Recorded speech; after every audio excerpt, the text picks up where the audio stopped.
Greetings. Welcome to Mindfully Mortal and Ken's Kinder Garden. At the heart of this all lies a very mellow yoga practice for us that are time travelers. Now, a while back, in creating this elders in training group, I opened the group with this little ditty that I came up with, and it's called the Toll Booth at the Edge of Time. There's a toll booth at the edge of time. No signs, no fee, no warning chime. Just one day the cost begins, not in dollars, but in thinning hair, thoughts, and skin.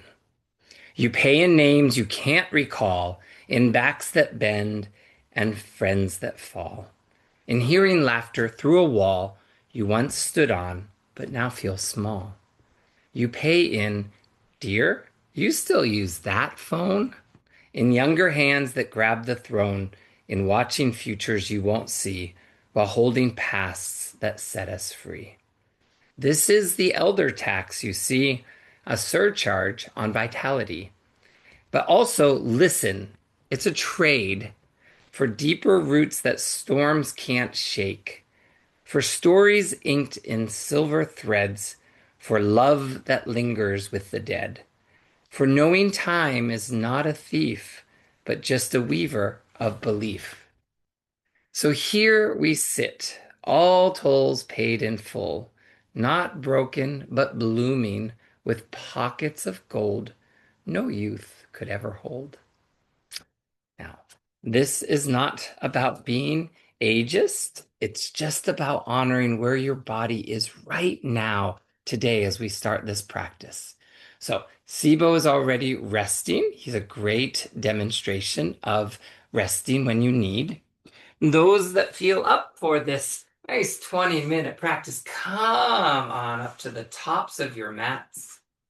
Stand nice and tall and feel the elegance of your body as it is today, right now.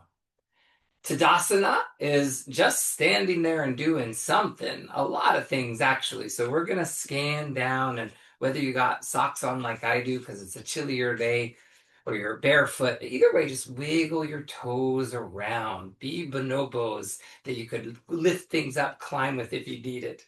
But be realistic. These toes go through a lot in socks and shoes, and unforgiving, unforgotten steps they take.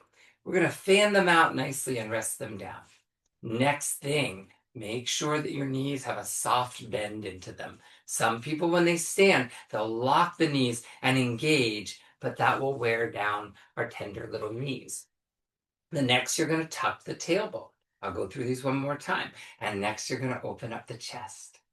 Then take the top of the head as it was just getting tugged upwards, and feel that length in the spine. So one more time, wiggle the toes. Thank you, feet. Plant the toes down. Soften the knees. Thank you, knees. And keep them micro bent. Ever so a slight tuck of the tailbone and core engagement. Thank you, abdominal. Thank you, belly. Thank you, breath. Roll open the shoulders. Thank you, heart. Thank you, arms. And lift up through the top of the head. Thank you, brain. Thank you, eyes. Thank you, ears. Thank your whole body. We're going to step our feet just a touch wider than hip distance, and you may even angle the toes slightly out. I'm going to do this little Jack, Jill, or Jimmy J, Jack in the Box move, where you're going to open the arms, do things first, up as high as they can go, and then maybe the thumbs touch overhead, maybe not, and then just bring them down, back around. Maybe the pinkies touch behind you, maybe not. You're going to open up, that's our arm movement, and we're going to drop them down. Now, if you want a 2-for-1, you're going to lift up. You may even come up on the tippy toes if you wish. Land in the heels, bend in the knees, lower down, kindness in those knees. Spring up, reach, sink down, blossom. I'm going to count back 5. So 5, you lift up. Maybe the cats come engaged. Lower the heels, lower down. Good. 4, whoops. I got a nice hip pop out of that. 3, sink down, knees open, arms open. Maybe the fingertips touch, maybe not. 2. Last one. Rise, sink in, lower the arms, woo, rest. Heart rate variability. So let's let one hand rest on the abdomen, one hand rest on the heart. Fall in love with that breath. Keep a sense of where that gold lies in your body. Now, if you came to this practice and you know this invitation, it is an invitation to set your intention. Close your eyes, seal your hands to the heart, centering self. In your own way, we're going to do 3 swan dives, and I have a little story I tell with swan diving. This came from my yoga for grief years, but really evolves in its own way. And sometimes our busy minds, we don't necessarily forget things. We have a hard time staying in the present moment. So as a storyteller, I like to invite people to tell this little story about your swan dive, right? And if that doesn't work for you, you just quiet your mind in your own way. The intention is right here at the heart. That's our first place. As we inhale, we imagine that intention taking the energy and filling your whole space around you. It's like a rainbow arch. Sink down in the knees a little bit, then hinge deeply. Return those arms out to the side, and then take a forward fold. This is where we plant that intention right in the path before us. Take the fingertips up the shins, flatten out the back, peekaboo, find that shoulder opening. Does not matter if your hands touch the ground or not. That's not the key. Bow forward. Bend in the knees, reverse on up. Touch your hands, they come back, and that's what you do. You harvest from that seed planting, and we bring it back to the heart, because sometimes it's like these cycles. As I get ready for my trip, I'm watching, even right now, the peach tree blossoms are just little nubs, but it's a cycle, right? When I come back, hopefully I'll see some peaches. So your intention, your pace, make it peachy, if you will. Let's not pay any more toll at that toll gate, and we'll do 3 swan dives together. Tell whatever story you need to tell. Your intention is here. Make space for it wide, arms reach to the sky, soft knee bend, and fold. You plant a seed, shine the heart. You can only look so far forward anyways, and then bow down with grace. Harvest, reverse, come back up. Seal the hands to the heart. So I'm going to do 2 more without telling the story.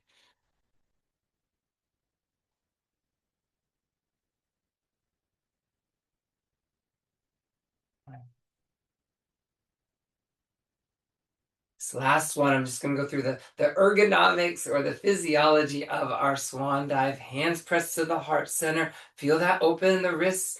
Your next in-breath, your pace. Open up the arms. Feel the shoulders stretch. Reach to the sky. Exhale, a soft bend in the knees and a hinge in the hips. There we go. Touch down. That's where we slide the fingertips up the shins. Look forward. Bow deeply. Return. Circle the arms. Hands touch to the heart. Rest the arms down. Return to that mountain pose. You found it. It's right where you left it.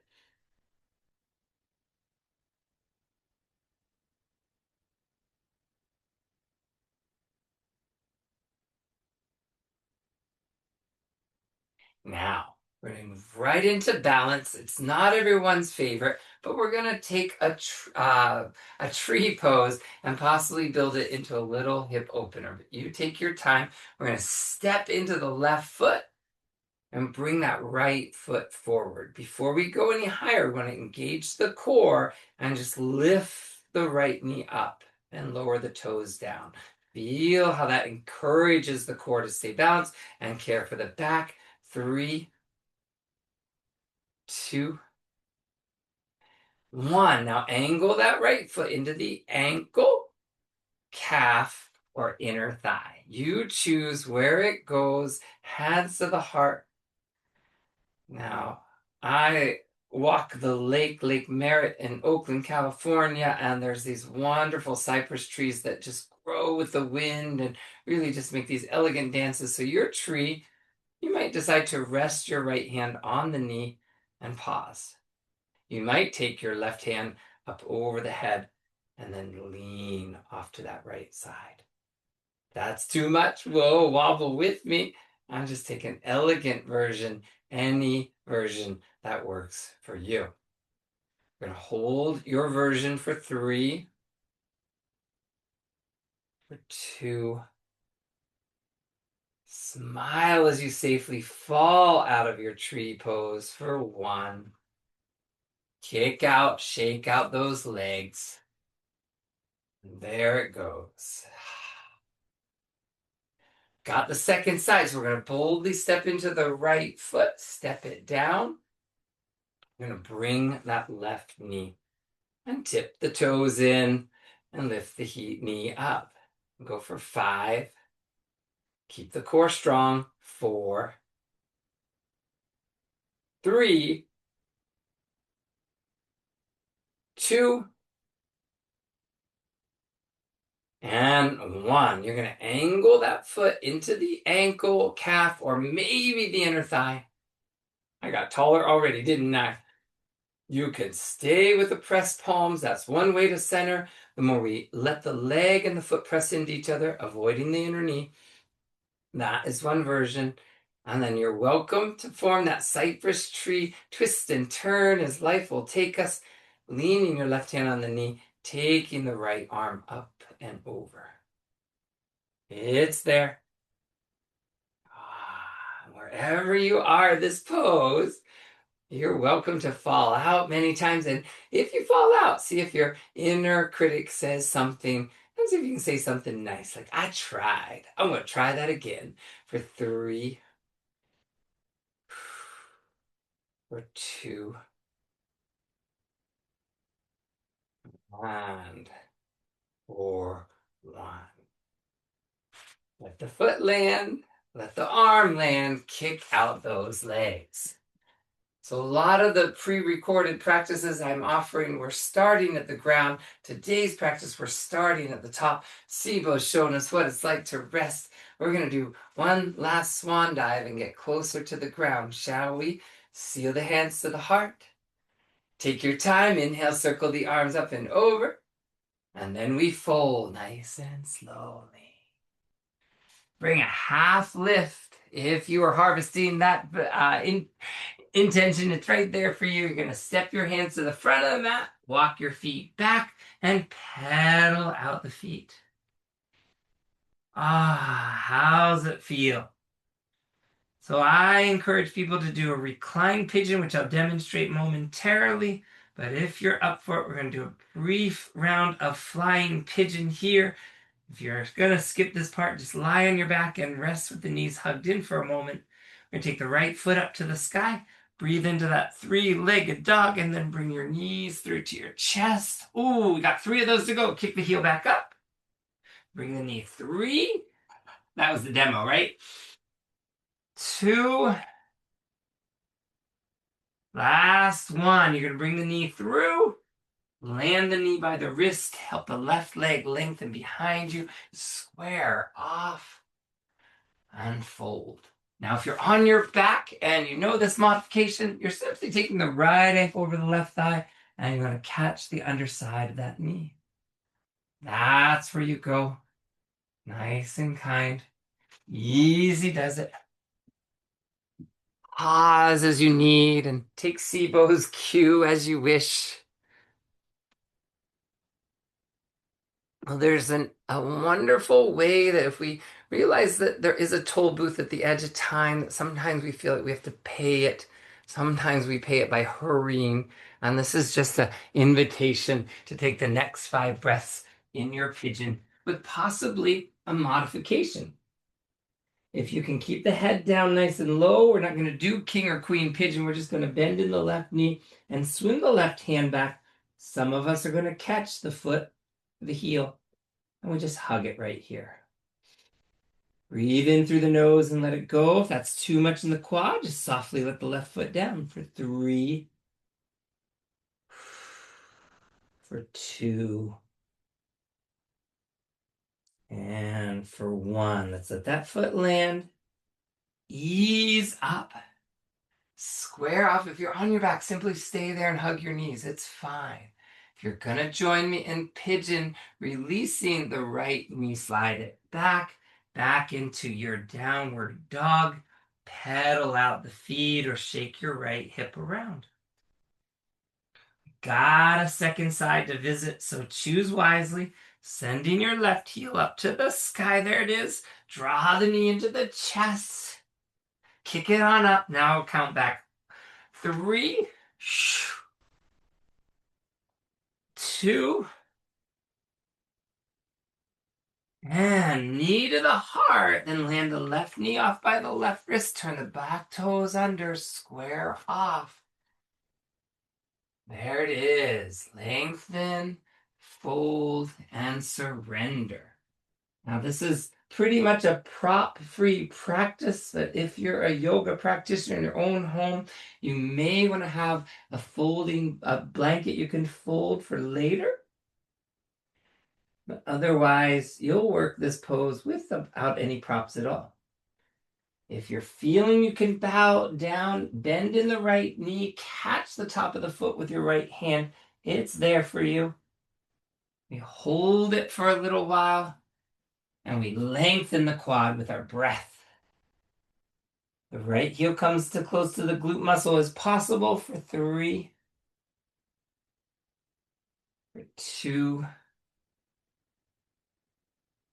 and 1. We're going to lower that foot down and take our hands, frame the body. If you're on your back, don't worry. We're going to join you. We kind of lean to the right, send that left leg back. It could be just a simple tabletop with hip circles, or you're boldly coming up into one last downward dog. You find your pace. Make it a pace, a humane human race. And we'll sit down in the center of your mat. If you were lying back for your pigeon poses, just want to come up and sit for a moment. Good. So sitting cross-ankled works for some. If that throw blanket or yoga blanket works well, sit up upon it. And here we're going to send our feet out as wide as possible. And that may be here, could be here. It might be more like a split. Not so important that it looks the same as this person or that person, but it feels right in the thigh and you're not rounding the lower back too much. I'm going to stay right here. Open the arms wide. Here you go. I'm squeezing in some hugs. Wrap your arms. Doesn't matter right or left. And here you go to circle the upper body. There are many ways to travel forward in time. One is to hug your present day self and say, I'm going to keep hugging you. The other is you circle in the opposite direction. If you're turning back the hands of time, is to hug that younger self that maybe needs you to guide that self forward, stuck in something that was not their favorite place to be. Bringing them forward and say, I'm bringing you into my life each and every day. You feel ready to open the arms. Just remember which arm was on top. Yes, love yourself this much. And go for that opposite hug. Feels okay to reopen the hips a little bit more. And gentle circles in the hips. Upper body sways in either direction. And you may even go into that forgiving self, accepting self. All these words that hold the weight of the world sometimes. You can receive and offer this hug just the same. And when you come back to this present moment, no, you don't have to pay any more at that toll gate right now. Now scoop up the knees, step them to the ground. If you are using a blanket, some use a bolster, but I'm going to demonstrate with a blanket. You just want to be able to sit in front of the short end of that rectangular shape and lay back down. Once you're here, I'm going to encourage you to transform yourself. Butterfly is a big hip opener. You could either have your hands holding the outer thighs if this is tight, or resting on the inner thighs if you like a little extra weight. Breathe in through the nose and exhale, let it go.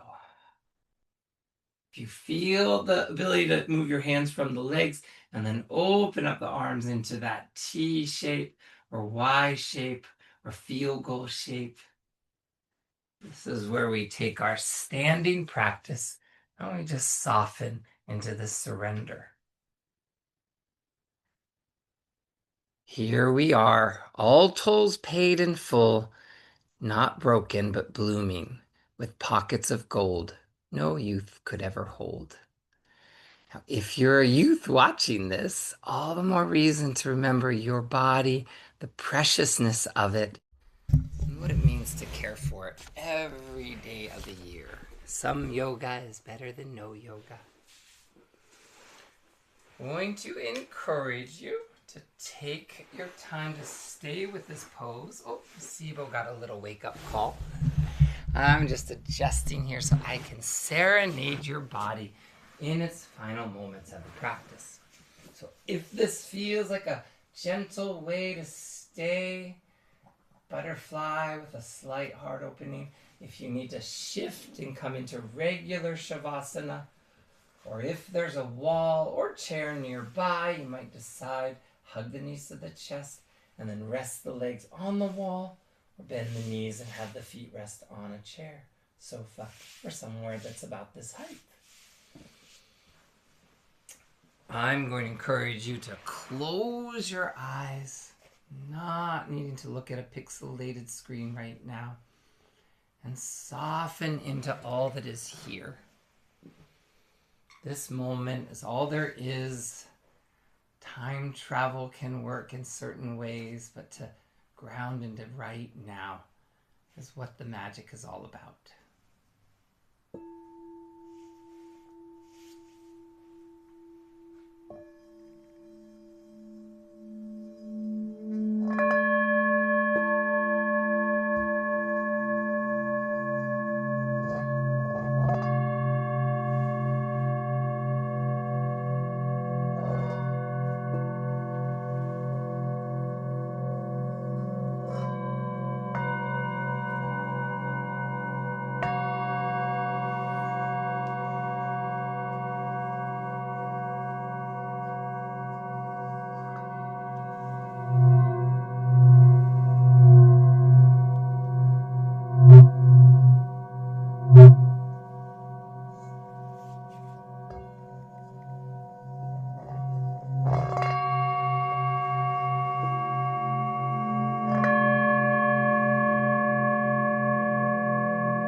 Time is now.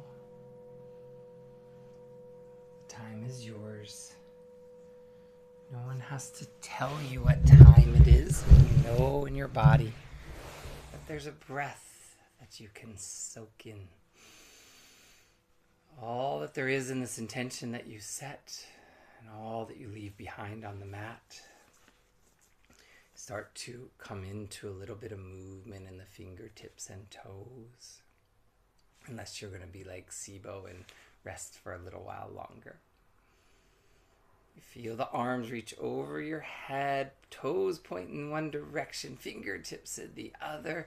Breathe in slowly and gently step your feet onto the ground. Once the knees are bent to the sky, you're going to hug the knees up to your chest and be there to receive yet another one of those wonderful hugs you give yourself. You're going to lean over to one side. Slowly come up, nice and gently.